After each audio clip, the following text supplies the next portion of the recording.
So now we'll go ahead and read that letter. Okay, it says, Cobra Commander to the Forces of Domination regarding World War Control. And it even has his official approved Cobra Office of Propaganda, Springfield stamp right there. It says a new organization called Cobra is forming that will control the power and wealth of the world, and you are invited to join us. Together we will build a world where the strong and powerful make the rules and hold complete control of everyone and everything in their hands. Some may not accept their fate and will fight us, but we will prevail in our dream of ultimate power. Cobra! And it does say that, okay? There's extra A's, so. Okay, so then Cobra Commander. Deviously brilliant leader of Cobra has created the Cobra Hiss tank, a dangerous weapon that will help him expand his empire. He is prepared for ultimate battle in a mask that uses sunlight to power his cybernetic armor. As the showdown with the G.I. Joe team begins in the desert, he sends in his new tanks for the final attack. Mission equipment MIAW, multi-function individual assault weapon. Okay, so for this Cobra Commander, I'm not sure how you guys are using this Cobra Commander or if you're putting a Joe-verse to it, but it's kind of like, how did we get to this Cobra Commander? Well, if you're following the Joe-verse of the Rise of Cobra, the idea is that you have the Doctor right here, and the Doctor, does some stuff, and he ends up becoming Cobra Commander. Then from Cobra Commander, he ends up getting kidnapped at the end of the movie. So my only thought is that somehow either Cobra Commander or Destro find a way of breaking out, and then this is how we see Cobra Commander now. Okay, and then I bring this Cobra Commander in because I've switched his legs out and everything, but this is probably more like what you would expect Cobra Commander to look like. So some other thoughts people have had is that maybe this is Cobra Commander when he's in his, normal fatigues, or maybe going around the Cobra headquarters, and he wears this one when he's out in actual battle. And so, I don't know really how you can make this one connect to that one, but that's kind of how people see it, is this is just an updated battle armor. Some people have even said that this is fear in, invoking armor, kind of like the Batman Scarecrow figure.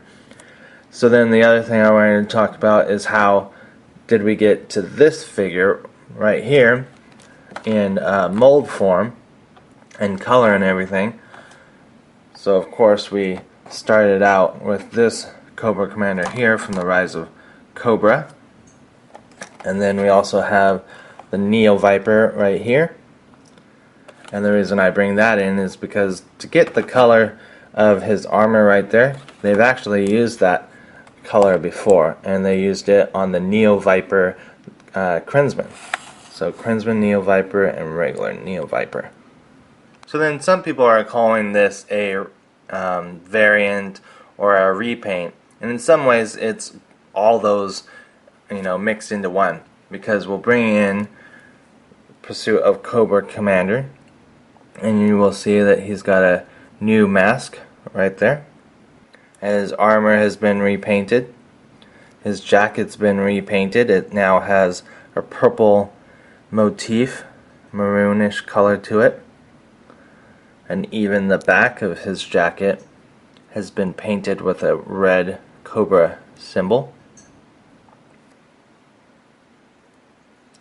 Now the differences with that is that with the Rise of Cobra Commander, he's got gray and blue, and the blue only goes up to the lapels and then it changes into black, unlike this Cobra Commander, which has the purple lapels. Kind of a grayish more though than the one that's down here though. And now the masks, I'll show you this one first, is clear, and it kind of has 2 to 4 holes on the mouthpiece. The ears are kind of more cybernetic. The background of the helmet has 2 holes in it, just like some of the first released Rise of Cobra figures. They also had them in the front, and the idea was there were going to be tubes running from each hole. So there would have been on one side and one on the other side. And you can also see the actual face in the mask, and he's all burnt up and damaged and everything. Unlike this Cobra Commander, it's all painted in chrome and you can't see inside of it, and it's been totally re-sculpted. Has more of that snake and skull motif that we were talking about. And then we'll actually try showing his ears this way. So his ears have been re-sculpted, and the back of the head has been re-sculpted.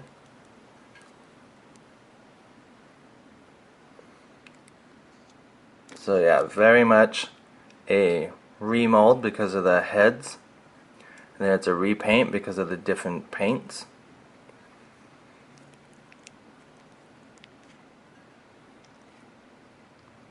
But he still has pegs, just like the previous Cobra Commander. This is the Rise of Cobra Commander. He can have the nanomite injector, the kind of mind control PDA. And this commander can have the same, but he also has that gun that he came with that pegs in on the side. But if you want to, you can take the nanomite injector or a PDA, try and get you a view of the hull. So that's what that is right there. So then we would take a closer look at his accessories. He has this staff right here, but in a later video I'll talk about how I see this. Even the version 5 His Tank video, I'll try and go in more in-depth detail about what this staff is and how I see he uses it. So you can hold it either down here or by the actual handlebars or anywhere along here. So you're not just limited to him having to hold these two spots. Then he also comes with that multi-use attack weapon right there. So it would have been also interesting to see if they maybe left this hollowed out as well, because maybe it sat somewhere on the His Tank as well, or maybe actually the missile somehow fit there. So definitely very interesting without having the complete mail away Cobra Commander. Can't really tell if the gun released with that one is hollow or not, but some people were able to find it, and I think there's even a place online that's selling it for almost $90. So if you do want that one, you might be able to find it online. So then the other accessory, of course, is his much smaller gun that pegs on the side of his leg. And then even though the Cobra Commander doesn't have a environment in the back of the card, if you take out his ID and also stand base here with the two pegs and Cobra symbol, there is one of the little inserts, and if you open it up, I think this is the one with snake eyes.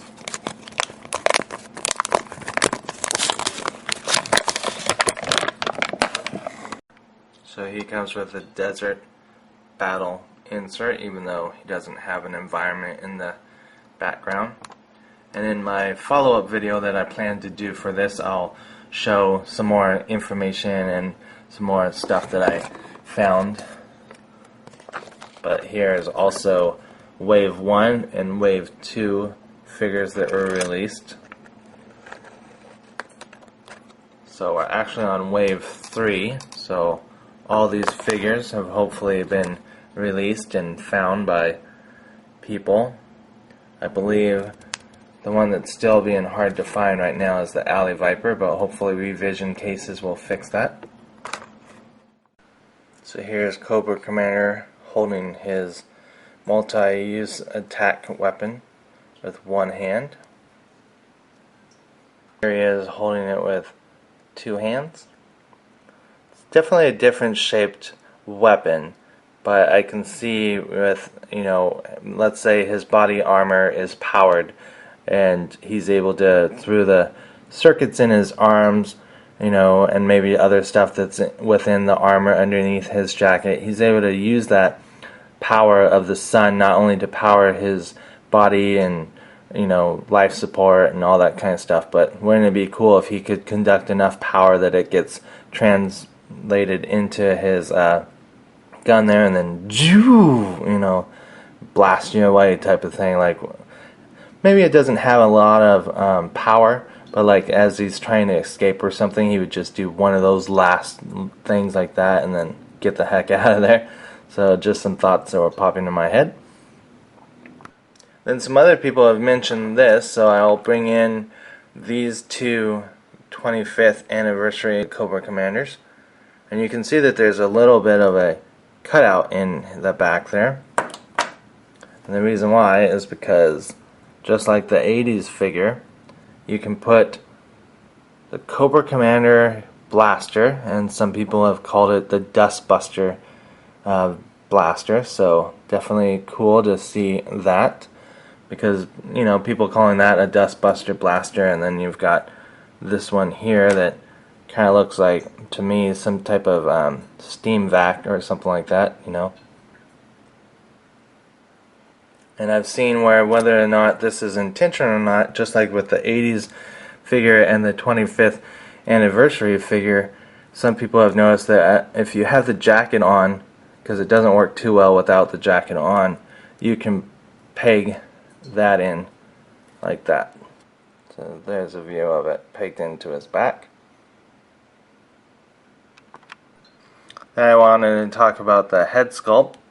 We've talked about how it's been remolded, but I wanted to talk about how you can actually take this off. There's actually a hole right in the head right there. Downside of the mask being held on is because they had to drill a hole into his head where the peg actually fits in there, I believe. And just like with this one, where you can take the head off if you want, and thankfully some people online that have done reviews or websites have pictures of him without the mask. And they also did the same thing for this Cobra Commander, because even though you can't see the head sculpt underneath, through the chrome of the mask, if you wanted to or were brave enough to, and thankfully others have, you can actually pop this off. I'm not going to do it because I like my figure as it is, but there is an all-new head sculpt. It's actually much, much different than the head sculpt for this. And maybe they ended up doing it just because they feel like this head sculpt, maybe this is really sculpted after the person that actually played Cobra Commander in the Rise of Cobra movie, and they went back and just with Duke and I believe who else, Weems, Ripcord, they're no longer using the head sculpts from the actors that played those characters, so maybe they ended up having to do that because maybe Paramount actually owns the right to the actual head sculpt under the head, so they had to go back and re-sculpt the head, even though you won't be able to see it unless you pop this off. So hopefully I've covered everything and even more than you knew about the Pursuit of Cobra Commander, and I thank you for watching my Pursuit of Cobra Commander video, and I will see you all later. Thanks.